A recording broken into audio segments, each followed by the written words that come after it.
Justin, now you're here. Fantastic. Great to be here. Fantastic to have you.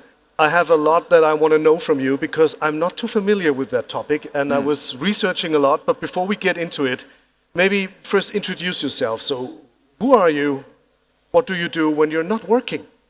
Justin Banon. When I'm not working, I spend a lot of time with my 5-year-old daughter. Oh. My interests are quite geeky, actually, sort of things like theoretical physics and philosophy and stuff like that. So I'm a bit geeky deep down, I think. Just what I do not. So yeah, geeky, and maybe that's also a reason why you're into this a lot, but can you explain us how did you find your way into founding Boson Protocols? Where do you come from, and why did you end there? Sure. I started out doing like a physics degree, but then I ended up working for a company that were like selling like airport lounge vouchers for airport lounges, and whilst I was there, I started doing a master's in digital. That was quite early, and I did a whole digital transformation of them and grew them into like this kind of big billion-dollar platform that digitized vouchers and sold them to all the big payment networks and stuff. Then I did a second master's in sort of blockchain, and thought, what happens if instead of having digital vouchers for all these physical things, we have like blockchain vouchers? And that was the kind of the origin of Boson, really. But it's also pretty much the origin of that whole thing that started a couple of years ago, right? So you were there from the start. I was there pretty early, yeah. Okay. So now we're at the beginning. So let's start at the beginning as well. I mean, there are a lot of words maybe that need to be defined, and not everyone understands it from scratch like I do. So please explain to me and to the audience like the terms of what is Web3 and a token and an NFT, just to be sure that we're all on the same page and understand what we're talking about. Sure. I mean, so Web3 is like this next iteration of the internet, really. And people often describe it as like Web 1 was all about sort of reading, it was all kind of brochureware. Web 2 is about writing, like kind of more social and co-creation. And Web 3 is more about ownership. So it's giving people the ability to own and control their data, own and control their assets, own and control their value, giving more kind of ownership and power back to the users, and getting them to share in the value they create. And what is a token then? Is that the thing you pay for, these things? Well, there are two main types of tokens in sort of blockchain. Unique tokens. So, if you look around the real world, there are certain things that are like unique, like a painting or, a house. They're kind of unique. And then other things are like not unique. So money or bags of sugar, or it doesn't matter if I give you one bag of sugar. And so in blockchain you have these two types of tokens. We call them, complex name, but fungible, which is like the money style, not unique, and non-fungible, which are the unique things. And so with blockchains, they represent digital objects, or in the case of what we've done with Boson Protocol, we've created a type of token that represents physical objects. Okay, we're going to delve into that a little later, because with your service at Boson Protocol, you speak of the 3 T's, which is tokenization, transfer, and trade, which I think closes the gap between the real trading world and the digital world in a way. So in my words, it means you translate physical things, as you just told, let's stay with the painting or something, into redeemable NFTs. Can you lay out this idea a bit, what that actually means, and what interaction is needed and what happens Sure. that matter? So what we do is enable like physical items to be tokenized, which means be represented on the blockchain, which is kind of like creating like a digital voucher, but it's got a digital voucher with some special, very special properties. That means if you hold that voucher, you have a strong assurance that either you're going to get that physical item or your money back, right? Because that's that kind of tokenization. But once you've got these vouchers that are now digitized, they can be traded. And a good way to think of that is if you look at, for example, like commodities markets, if you go and buy pork belly or coffee beans, they are electronically traded between different exchanges, like, and financial instruments that, are kind of created and stuff, and they move around electronically. And then only eventually does someone actually kind of settle that, and some coffee beans go from, Peru to Munich, for example. And so that's kind of what Boson does in terms of it represents physical items that can then be, represents them digitally. They can be traded and lots of other things that can be done to them, and then that sort of fulfillment will happen as like a final stage. Okay, and the fulfillment is then in the physical world. Yeah, exactly.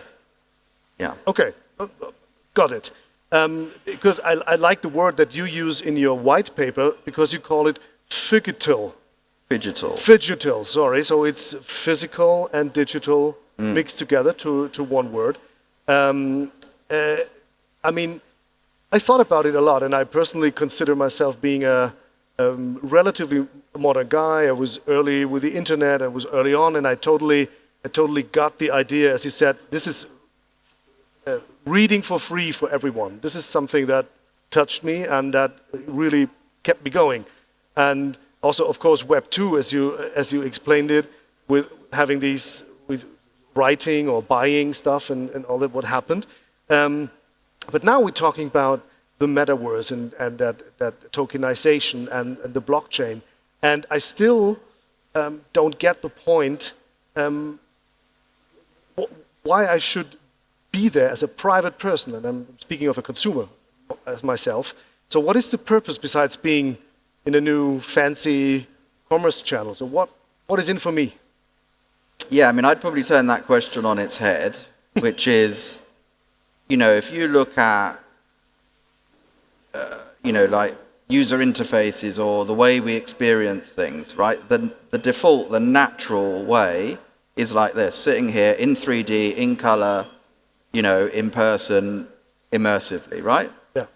And we've seen that with like the TV. I mean, there were people, when we went from black and white to color, there were like, film production houses that stubbornly stayed on black and white because they saw, artistic reasons. But of course, in retrospect, it's natural that we would go to color. Why? Because reality is in color.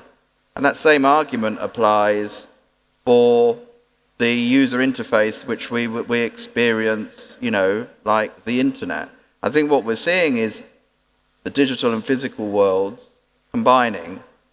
So, Apple have just released their Vision Pro, and so, this is like augmented reality where we've got digital aspects overlaying physicals. You could go and shop in a store and get all this extra information, but it works the other way as well, that, if you want to go and have a meeting, or, I guess pertinent to this environment with commerce, will we look back in 5 years' time and say, well, actually doing e-commerce on a flat screen rather than an immersive, super social, fun kind of 3D commerce experience, right? You can create an amazing shopping mall for, probably a millionth of the price in 3D.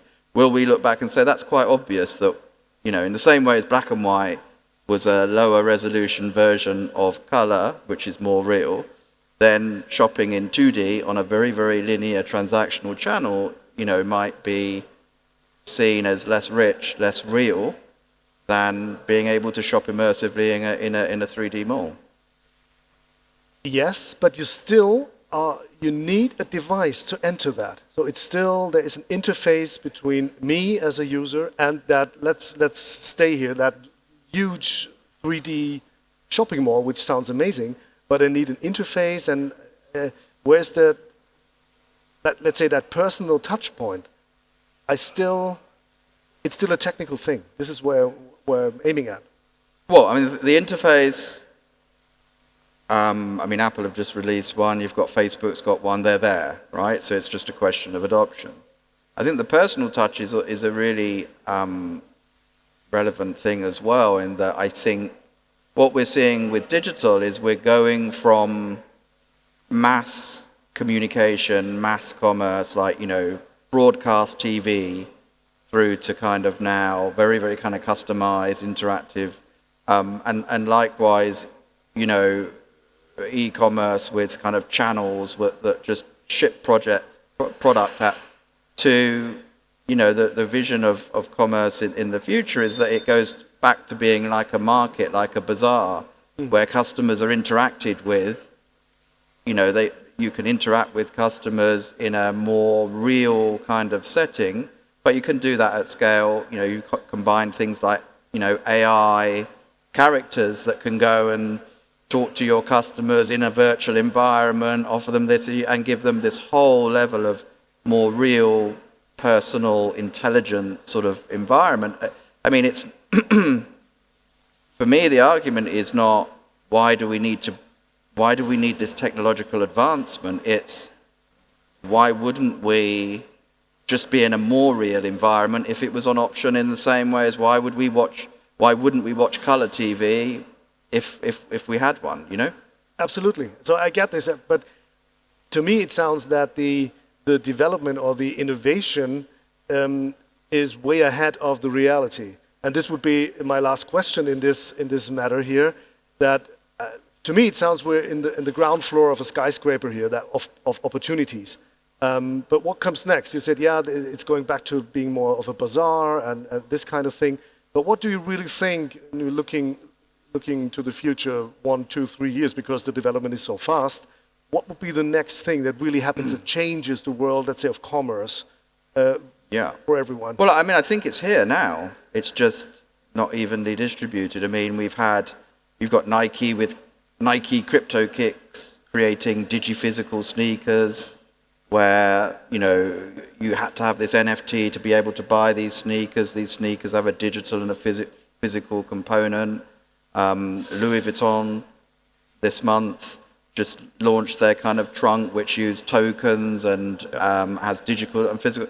So the kind of Web3 trailblazers within mainstream or luxury are already here, and I think, as we've seen in commerce, luxury fashion, the rate of change starts small. It's always S-curves, right? I mean, the same happened not so long ago with, social, with mobile, even with the web itself. I mean, there were those that led and there were those that waited, and lots of the kind of competitive leaderboards were turned upside down through each of these waves of technology. So I don't see any reason why we wouldn't expect the same adoption curves that every technology, but it's here. I mean, the leaders are already gaining competitive advantage and getting new customers and developing that capability. To me, the interesting point would be to observe what of these many possibilities that are laid out before us are really coming true. I remember I'm doing this for a couple of years now, talking about voice over commerce a couple of years ago as the next big thing. Didn't happen, as far as I'm concerned. Well, a bit of the Alexa thing, but it doesn't really, hit the mark of being a mega seller to everyone. And 6 years ago, we discussed about social shopping, and everyone was like, let's see. And this is all over the place. And mobile shopping in Asia is like, this is what you do every day, and live shopping as well. So let's see where we're going with all these innovations. Yeah. I mean, the classic things are that, we underestimate, we overestimate the impact of these technologies in the short term and underestimate them in the long term. I mean, the internet itself was pronounced dead 2 or 3 times. Yeah. And look where we are and sort of look where we are today. So yeah, I mean, there is a lot of this activity happening now, and I think the other thing, the big driver of change is the generational shift. I mean, the generation that are growing up now in Web3, and for them having a cool pair of sneakers is, it's got an NFT, it's part of a community. This then becomes just, how you need to do business with this next generation. So we're seeing a lot of that, these new sort of like hype. That was why people like Nike and Adidas are doing lots of these collaborations with NFT artists, etc. Because, that's kind of what's cool and what's expected for this generation. And I think they will change things pretty substantially. It will be total normal for them. So Yeah. like I grew up with having an internet, they grew up with having a Yeah. Web3, access, and talking about Generation Alpha. Yeah. I think these are the guys, these 12 to 18 years old, they will also define the business and the social life as well. But talking a bit of commerce here, they will be the ones to invent new ideas, new software, or new companies that are playing with that as a basic, let's say, setup, right? Yep.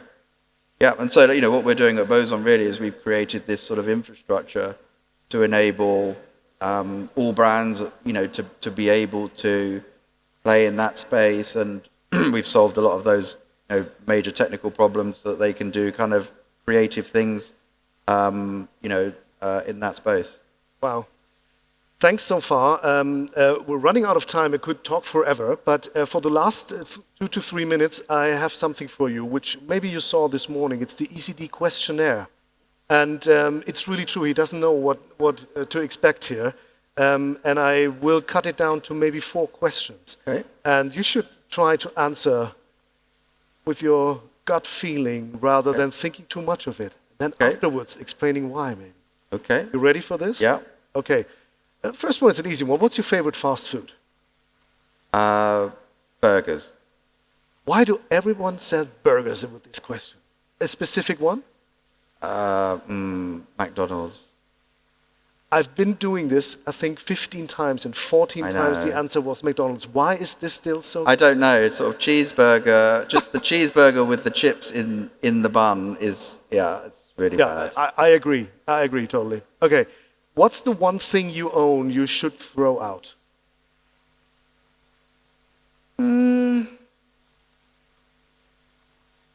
Not sure. I have a very tidy wife, so I'm not sure I've got much of that left. Yeah. Okay, that's good. That's very good. Maybe some of my slim fit shirts. It's probably time to give up on that, yeah. Anyone needs slim fit shirts? Just address Justin here. What is your favorite action movie? Probably, I quite like Terminator 2. What is it?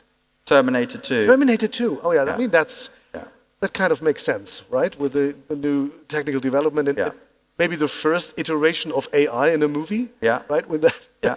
Okay, it's a nice one. I love it. I must watch it again. The next one is really interesting. What is the most used app on your phone, if you still use apps? Yeah, most used app on my phone is probably WhatsApp. Really? Yeah. As we can say now, good old WhatsApp, right? Yeah. So no TikTok. Not really, no. I've got lots of... WhatsApp is the sort of one with friends and family that it sits above all of the other, like Slack, email, which I often ignore, but WhatsApp is like the channel. Same here. So, so last 2. I will go for it. You only get one song to listen for the rest of your life. Which one is it?